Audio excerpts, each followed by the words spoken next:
The roots of her conflict didn't begin with one moment, one insult, or one comparison. They were planted long before she ever understood what comparison even meant. They began in the walls of a house where success wasn't something you built, but something you performed. Where pride wasn't expressed through affection, but through statistics. Where a child's worth could be measured in test scores, trophies, and how well they fit into the mold carved out by generations before them. In that house, achievement wasn't encouragement, it was expectation. A silent rule. A currency. A language spoken even when no one said anything out loud. It lingered in the way her mother introduced her children to guests, in the way conversations shifted toward Cassandra's accomplishments and away from anything that didn't sound impressive enough. It lived in the subtle tightening of eyebrows when she shared a dream that didn't align with the family blueprint, in the forced smiles that followed her creative pursuits, in the sighs reserved only for her. She grew up knowing she was loved, but also knowing that love had conditions, unspoken, but always present. Her mother loved excellence. Her father loved order. Her sister loved being admired. Somewhere between their expectations and her personality, she became the outlier in her own home. From her earliest memories, she learned that Cassandra was the model, the blueprint, the daughter who made everyone proud without even trying. Cassandra walked through milestones like the world had been designed for her. Perfect grades, perfect posture, perfect timing. Every achievement she earned came with applause so natural it felt rehearsed. And while none of this was Cassandra's fault, the effect was unmistakable. She became the standard against which everything else in the family was measured, including her, but she wasn't a replica. She didn't fit into the same shape. Where Cassandra loved structure, she loved color. Where her sister excelled in silence, she thrived in imagination. While Cassandra chased ladders, she chased ideas. She wasn't unfocused. She was simply focused on a world no one else in her home valued. Her mother didn't understand creativity. Not really. Art, design, color. These things didn't fit into the family's definition of success. They weren't measurable. They weren't reliable. They weren't respectable. So instead of praise, she received caution. Instead of support, she received warnings. Instead of encouragement, she received reminders of what she wasn't. The imbalance grew slowly, like a hairline crack running across glass. It wasn't obvious at first. It was subtle, a shrug here, a dismissive comment there. But each moment layered itself over the last, until the weight of accumulated disappointment became part of her identity. Not because she lacked talent or drive, but because she lacked the kind of achievements her family celebrated. What hurt most wasn't the comparisons. It was the invisibility. In a home where her sister's successes shone like chandelier light, she lived in the soft shadows at the edges, noticed only when someone needed to point out what she hadn't done. This was the origin of her conflict. Not jealousy, not resentment, but the ache of growing up unseen in a place where being visible required becoming someone she wasn't. The hierarchy in their family wasn't declared outright, no chart pinned on a wall. No ranking announced at the dinner table, but it was there, woven into the smallest gestures, the quietest pauses, the subtle ways affection was distributed. It existed like a silent agreement everyone understood, but nobody dared to name. Cassandra at the top, the standard, the symbol of everything the family believed was right.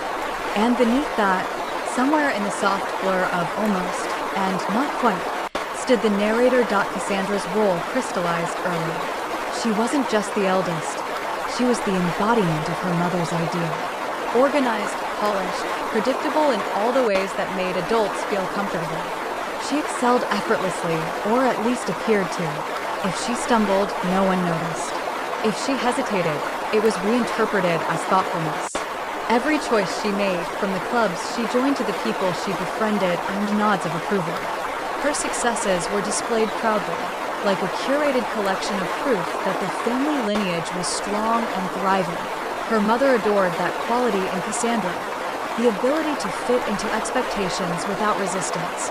It wasn't even about Cassandra herself as much as what she represented, a continuation of values, a visible testament to parenting done right.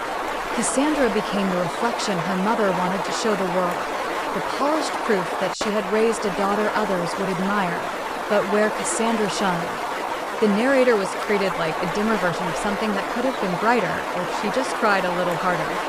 She wasn't rebellious, she simply lived differently. Quieter, yes, but not passive. Imaginative, observant, drawn to beauty and detail in ways that didn't align with the family's metrics.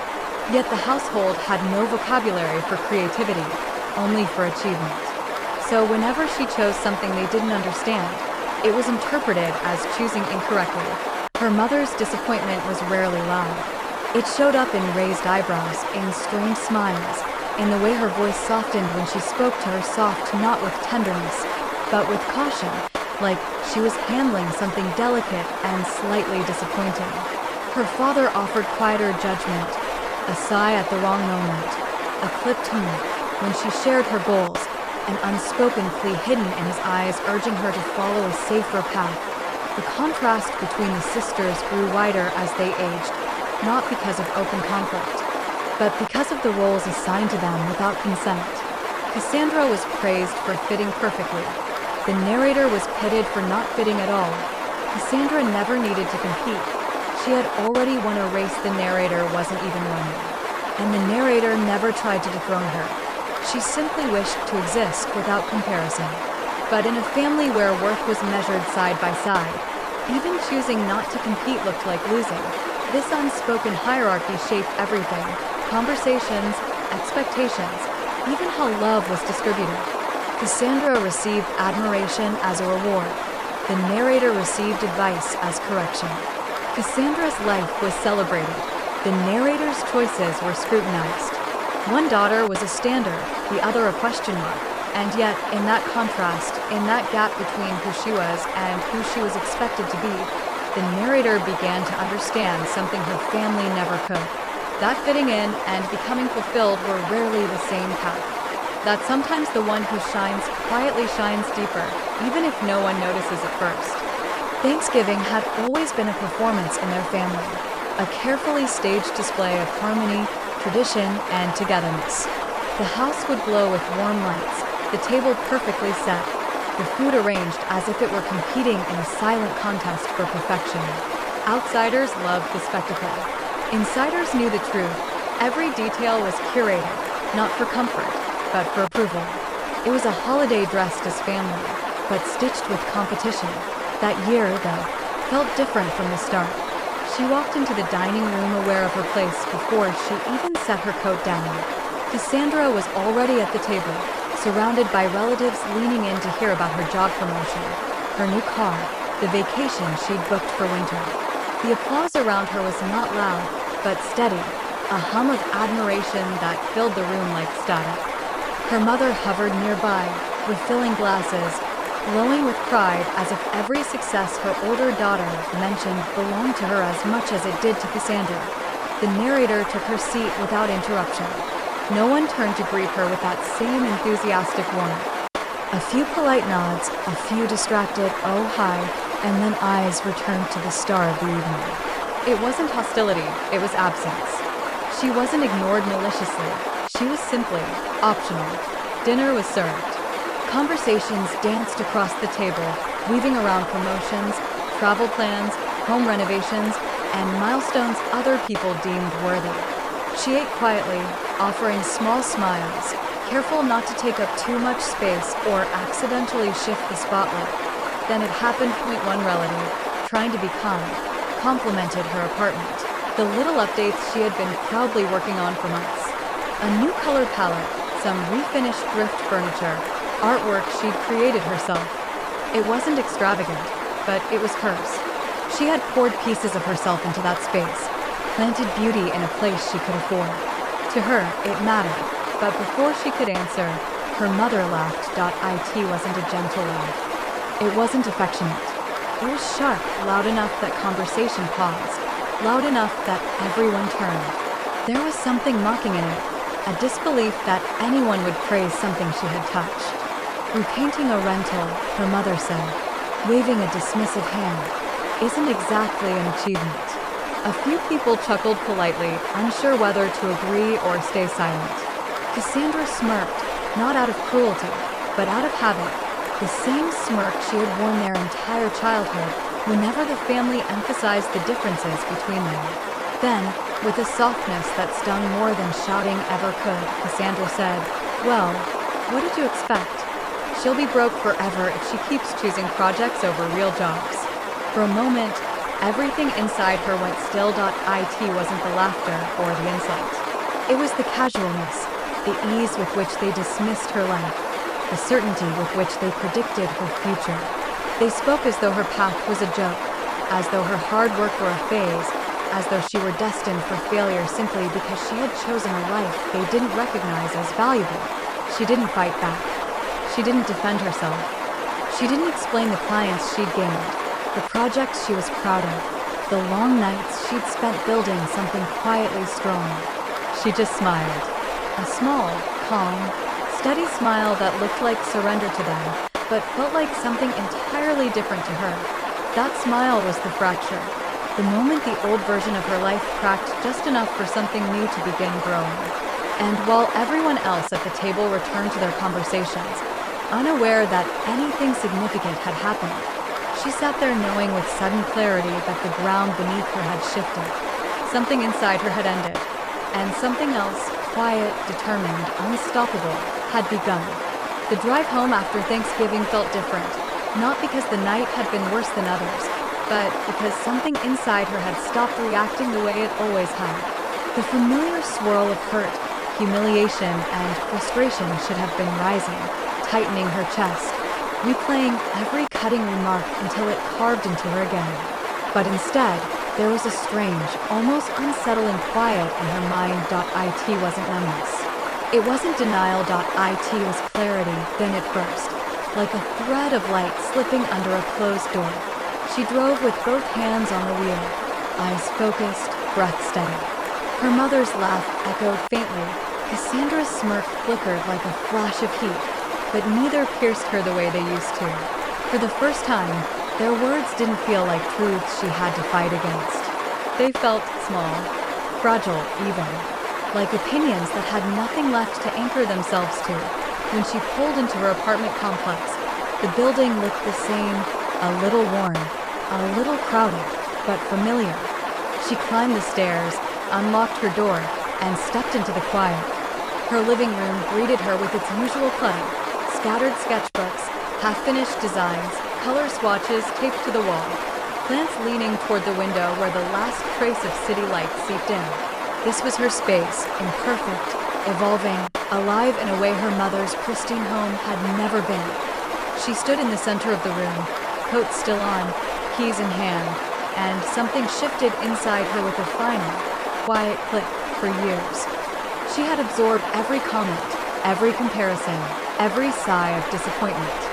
She carried them like weights, believing that if she just worked harder or explained herself better, she might finally be seen differently. She spent so long defending her choices, sometimes out loud, mostly in her own mind, that she forgot she didn't need to justify them to anyone. But now she understood something she had never allowed herself to admit. She wasn't the one who failed to understand them. They were the ones who never tried to understand her. She walked to her desk and touched the edge of a sketch she'd made the night before. Soft lines, vibrant colors, a design brimming with the kind of inspiration that lit her up from inside out. And she realized, for perhaps the first time, that this work, this life she had been building in quiet hours and late nights, had value that didn't require anyone's approval to exist. The clarity deepened. She didn't need to fit into their version of success. She didn't need them to applaud for her choices to matter. She didn't need to keep reaching for validation that would never come. Their predictions about her life, broke forever, never owning a home, choosing struggle, were no longer prophecies. They were simply projections, reflections of their own fears, their own limitations, their own inability to imagine a path that didn't mimic their own. She sank onto the floor, cross-legged, leaning back against her couch. For the first time in years, she felt no urge to prove anything. Not to them, not to herself. The pressure dissolved into something calm and grounding, a kind of acceptance that felt like exhaling after holding her breath her entire life. The quiet in the room didn't feel empty. It felt honest. This was the moment the internal shedding began. Not loud, not dramatic, but steady. She didn't promise herself revenge or transformation. She promised herself only this: to stop shrinking so others could remain comfortable. And in that promise, clarity replaced pain. Direction replaced confusion. A new beginning replaced every wound she once carried. The transformation didn't begin with fireworks or sweeping declarations. It began quietly, so quietly that even she didn't realize she had stepped into a new version of herself. The morning after Thanksgiving, she rose before her alarm, not out of anxiety, but with a strange, steady intention humming beneath her ribs. The air felt different, less heavy, as though someone had quietly opened a window inside her chest. She made coffee, opened her laptop, and stared at the list of freelance inquiries she had been avoiding. Messages from small businesses, independent entrepreneurs, people who had stumbled upon her work and wanted a piece of her creativity in their brand story. Before, she had hesitated, afraid of overextending herself or disappointing her clients. But now she saw opportunity where she used to see risk. She replied to every message, firm, confident, clear. She raised her rates, not arrogantly, but appropriately. She reorganized her project folders, built a cleaner digital workspace, and redesigned her portfolio with fresh eyes. Nothing about it was glamorous. Nothing was posted online. She wasn't trying to prove a point. She was building a life, not an argument. Her days became a rhythm. Full-time job during daylight, freelance work in the evenings, coffee cooling beside her as she layered colors, shaped logos, refined brand identities. She lost track of time often, not because she was overwhelmed, but because she was absorbed fully, deeply, joyfully absorbed in work that made her feel alive. The city outside her windows moved on as usual, cars passing, people laughing, sirens in the distance. But inside her apartment, something else was unfolding. She was crafting a foundation, brick by digital brick, for a life she hadn't dared to believe she could create. And she told no one. Not her mother, who would have dismissed it, not Cassandra, who would have smirked at the effort, not even her closest friends, who meant well but couldn't understand the complexity of building a dream quietly, without applause. This phase was hers, private, steady, sacred. The clients multiplied faster than she expected. One referral led to another. A cafe she designed a menu for recommended her to a boutique store. A small makeup brand she rebranded introduced her to a startup in need of identity overhaul. Every new project expanded her confidence, her skill, her belief in the possibility of the life she was carving out. Her bank account, once unpredictable, began to show signs of respectability. Not wealth, not yet, but stability, the kind her family never believed she was capable of creating. She saved diligently, tracked expenses, learned financial tools she had once avoided. There was discipline in the grind, but there was also joy. She wasn't chasing approval. She was building autonomy. There were nights she fell asleep at her desk, paint on her fingers or a stylus still in hand. Nights she woke up to sunrise filtering through her blinds and realized she'd worked straight through the darkness. But these weren't acts of desperation. They were acts of devotion and investment into the version of herself she was finally becoming, and perhaps the most powerful part, nobody knew. Nobody congratulated her. Nobody monitored her progress. She didn't owe updates to anyone. She was rising in silence, not because she feared judgment, but because she didn't need validation to keep going anymore. She was building a life brick by brick, hour by hour, design by design, and the silence around her was no longer loneliness. It was protection. It was power. It was the sound of a woman becoming who she was always meant to be. It happened on a quiet Tuesday afternoon, one of those unremarkable days that ends up reshaping everything. She was deep in work, eyes fixed on her screen, surrounded by open tabs, swatches, and half-finished drafts.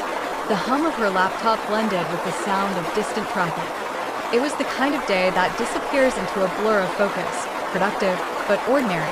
Her accountant had scheduled a routine quarterly review. She almost rescheduled it. She felt too busy, too absorbed in her projects. Numbers had never been her comfort zone. To her, they were rigid, intimidating, lacking the softness of colors or the elasticity of ideas. But she forced herself to join the call, telling herself it was just another adult responsibility she needed to keep up with. The accountant was a calm, meticulous man. He always spoke with measured clarity, never dramatic, never rushed. He began by reviewing her usual expenses, invoices, tax predictions. She nodded, half listening, taking notes she knew she wouldn't read again. It was all procedural, predictable, until he paused. A long pause, long enough for her to look up sharply. "Fellow," he said finally, adjusting his glasses as if he needed to be sure he was seeing correctly. "Have you looked at your numbers recently?" She blinked. I skimmed them." He turned his screen so she could see the graphs more clearly. "You should take a closer look." At first, she didn't understand what she was seeing. The lines, the totals, the projections, they didn't look like her numbers. They looked like someone else's. Someone established, someone successful, someone who belonged in a world she had always felt was meant for other people. "These are mine?" she asked quietly. "Yes," he said, smiling just slightly. "All yours." He leaned back, folded his hands, and said the words that would carve themselves into her memory. "You might want to start thinking about long-term investments. You're sitting on more cash than you realize. You're doing extremely well." The sentence hit her with a weight she didn't expect, not heavy, but grounding. It was the first time in her life someone had spoken to her as though she were capable of not just surviving, but thriving. Someone looked at her work and saw substance, not a hobby. Potential, not a mistake. Stability, not struggle. Her chest tightened, not with fear, but with something else. Something she hadn't felt since childhood. Validation that wasn't conditional, comparison-driven, or laced with disappointment. It was recognition. Unbiased. Professional. Neutral. Honest. And it shook her. When the call ended, she sat motionless for a long moment. The room felt strangely quiet, the kind of quiet that comes before a realization settles fully into the bones. She looked around at her tiny apartment, her mismatched furniture, her thrifted desk, her carefully tended plants, her sketches taped to the wall, and she saw everything differently. She wasn't scraping by. She wasn't barely holding it together. She wasn't failing quietly while everyone else succeeded loudly. She was building something real. Her late nights, her vision, her intuition, her persistence, they were working. She hadn't been delusional. She hadn't been naive. She hadn't been irresponsible. She had been underestimated by them, by the world, and most painfully, by herself. For the first time, she allowed herself to dream practically, not just romantically. To consider possibilities she once dismissed as fantasies. Saving, investing, expanding, relocating, nothing felt untouchable anymore. This was external validation, yes. But deeper than that, it was permission. Permission to believe in her own capability. Permission to choose boldly. Permission to want more. And she had no idea that this newfound clarity would soon lead her to the house that would change everything. The search for a home didn't begin with certainty. It began with a feeling soft, persistent, and impossibly tender. After her accountant's revelation, she sat on her floor with her laptop balanced on her knees, scrolling through listings she assumed would remain dreams. She didn't expect to find anything she could afford, not really. She was browsing the way someone might browse vacation pictures, hopeful but detached. Condo after condo, modern box after modern box, they all blended into one flat similarity. Glass, metal, staged furniture, white walls without personality. Beautiful maybe, but not hers. None of them felt like the life she was building in quiet hours. None of them matched the woman she was becoming. Then she saw it. A thumbnail photo, slightly dim, slightly old-fashioned, with hints of charm that hadn't yet been polished out by renovation crews. Historic Victorian home in Millbrook. Her breath caught. Millbrook, the neighborhood her mother used to drive through, pointing at houses as though they were trophies other people had earned. The place where real success supposedly lived. The place she had been told was permanently out of reach for someone who chose creativity over stability. She clicked the listing almost on impulse. The page loaded slowly, revealing more photos one by one. Tall windows framed in dark wood. A wraparound porch that seemed to hold stories. A turret circular and sunlit, spilling warmth across curved walls. Stained glass windows casting jewel-toned reflections onto creaking hardwood floors. A fireplace with original tile work. Built-in shelves. Architectural details that whispered history.it wasn't perfect, far from it. A few cracks here, peeling paint there, a kitchen begging for restoration. But she didn't see flaws. She saw potential. She saw a home that felt like a living diary waiting to be rewritten. She didn't even realize she was smiling until her cheeks ached. The next morning, she contacted the listing agent. That's how she met Miss Rowan, a woman with sharp lines, silvering hair, and eyes that held a softness rarely found in real estate. She didn't glance at Bella's clothes or question her income. She didn't assume. She simply asked, "What are you looking for in a home?" Bella answered honestly for the first time in her life. "Something with history. Something that feels like it's been waiting for me." Miss Rowan paused, as though weighing the sincerity in her voice, and then nodded. "I think you should see this one in person." Walking into the house was a shift she felt in her skin. The air was cool, touched by age. Dust motes floated lazily in sunlight pouring through the turret windows. Her footsteps echoed quietly as she moved from room to room, tracing her fingers across carved wood, breathing in the faint scent of old books and time. With every corner she explored, she felt a part of herself straighten, like a flower turning toward sun after years of growing in shadow. This house wasn't just a structure.it was a mirror. A reflection of the pieces she had never been allowed to claim. Then she met the owner, Mrs. Adelaide Hartwich, a woman with gentle wrinkles and eyes full of stories. She didn't ask for proof of income or a list of accomplishments. She asked only one question: "Will you love it?" Not, "Can you afford it?" Not, "Why this house?" Not, "Are you sure?" Just love. And when Bella said yes, soft, certain, steady, something inside Mrs. Adelaide softened. As if she too had been waiting for someone who saw the beauty beyond the wear point. 2 weeks later, with signatures inked in keys cool in her palm, Bella walked up the porch steps of the house she wasn't supposed to have, and felt something settle inside her. Something like belonging. This wasn't a purchase.it was a reclamation.a rewriting of everything they said she couldn't be. The first day of renovation arrived quietly, without announcements or fanfare. Bella stepped onto the porch of her Victorian home, the morning sun catching the turret's curved windows, and inhaled the scent of possibility: dusty wood, old plaster, faint traces of paint from decades past.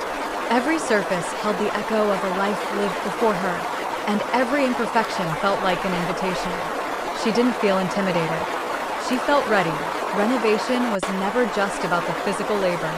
Each hammer stroke, each brushstroke, each layer of paint she applied carried something far heavier and far more important: reclaiming herself.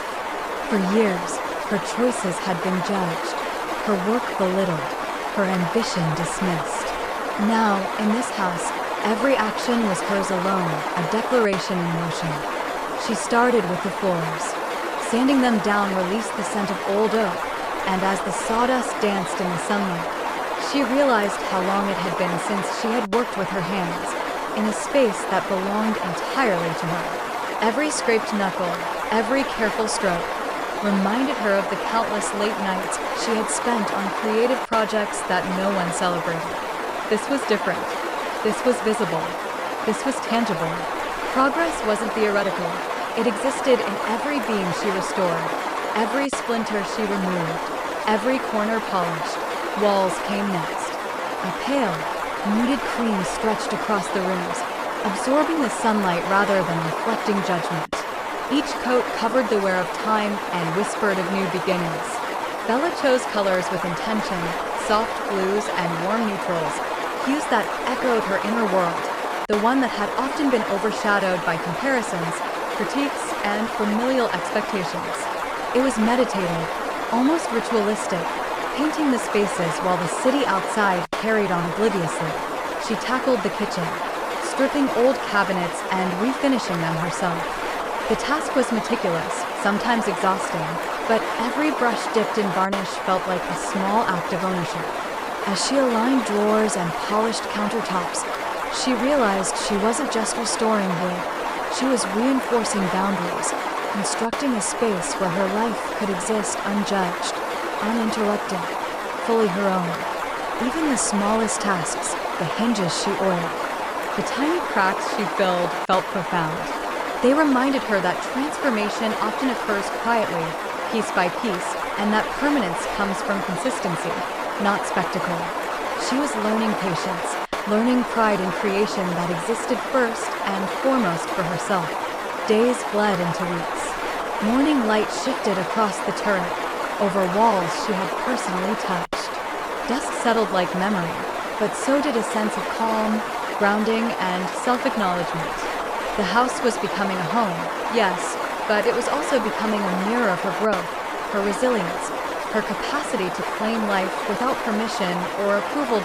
By the time she stepped back to admire the restored fireplace, the polished floors, the fresh colors, she understood something essential. The renovation wasn't about impressing anyone. It was about healing, about reclaiming agency over her own story. Every nail, every brushstroke, every choice was a declaration. She had survived judgment, and now she was building something enduring, both in wood and in spirit. And in that space, amidst the scent of fresh paint and sawdust, Bella felt the house exhale with her. As if the walls themselves acknowledged that this restoration was never just about structure. It was about reclaiming a self long overlooked, long underestimated, now finally fully seen. The day they arrived, Bella felt no rush of anxiety, no trembling in her chest, no desperate urge to explain herself. The driveway stretched out before her, shaded by old oaks, leaves scattered lightly across the gravel. She stood at the threshold of the house she had painstakingly restored, the home that had become a living testament to her independence, her vision, her patience. And she waited.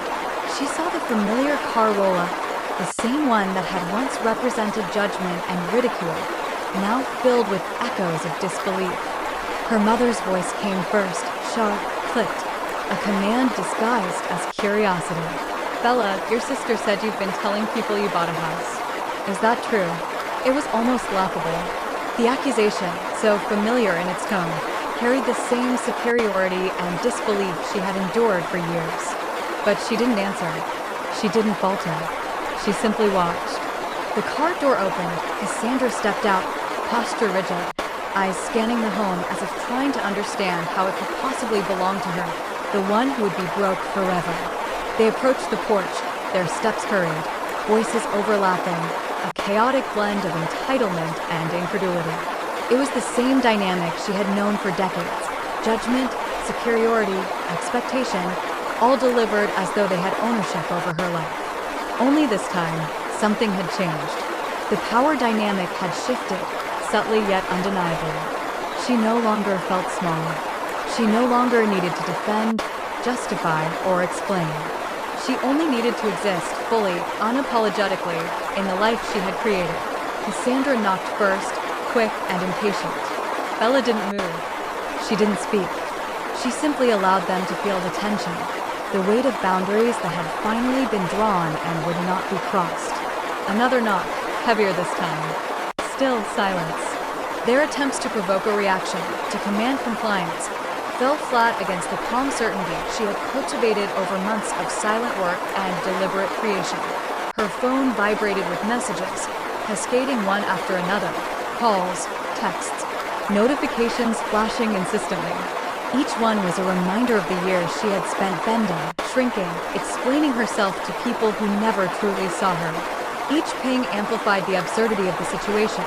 They expected disruption, reaction, concession.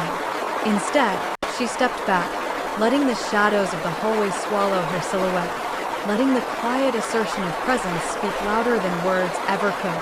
And then she typed. For words, deliberate and unshakable, "Get off my property." She hit send. The effect was immediate. Confusion first, disbelief next, the rigid posture of entitlement softening into hesitation.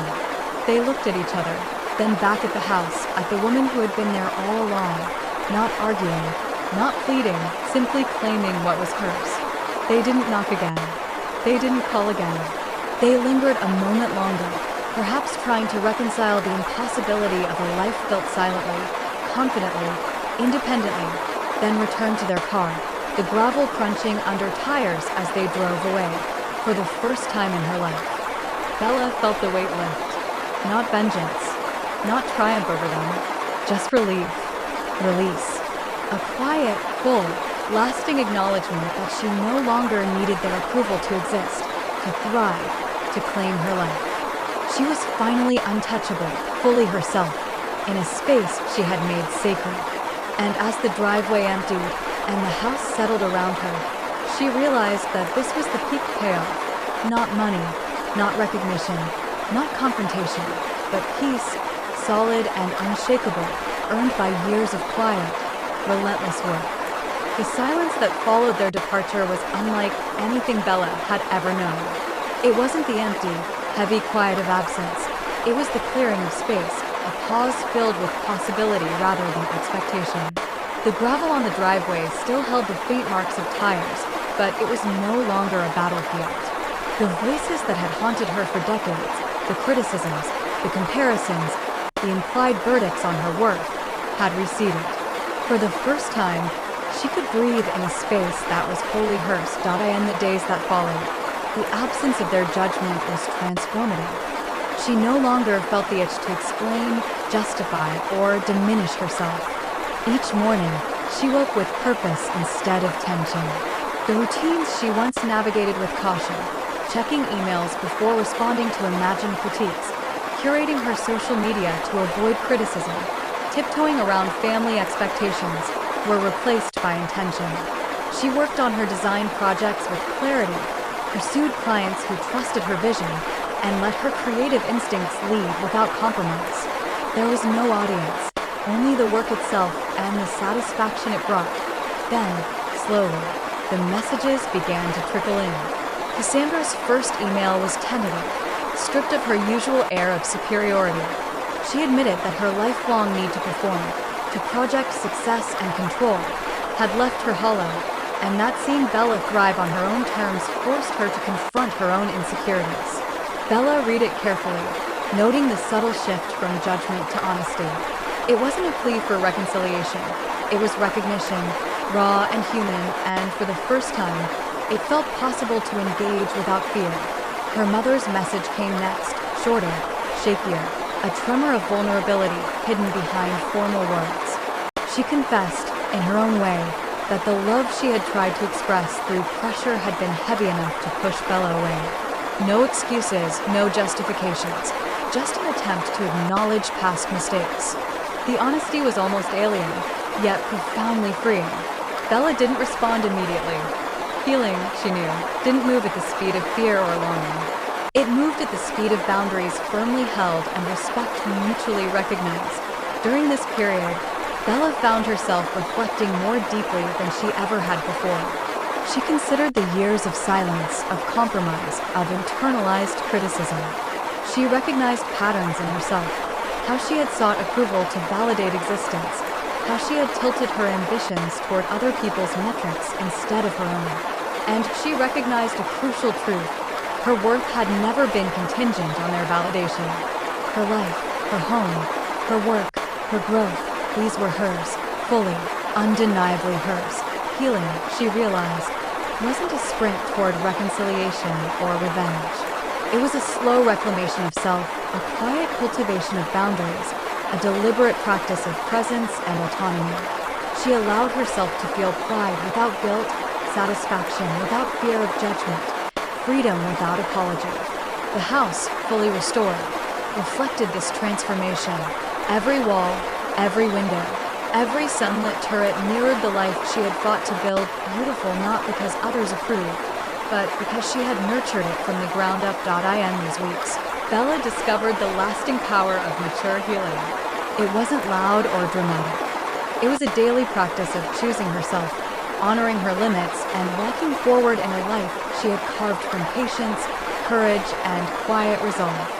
For the first time, she didn't just exist in her own story, she fully owned it.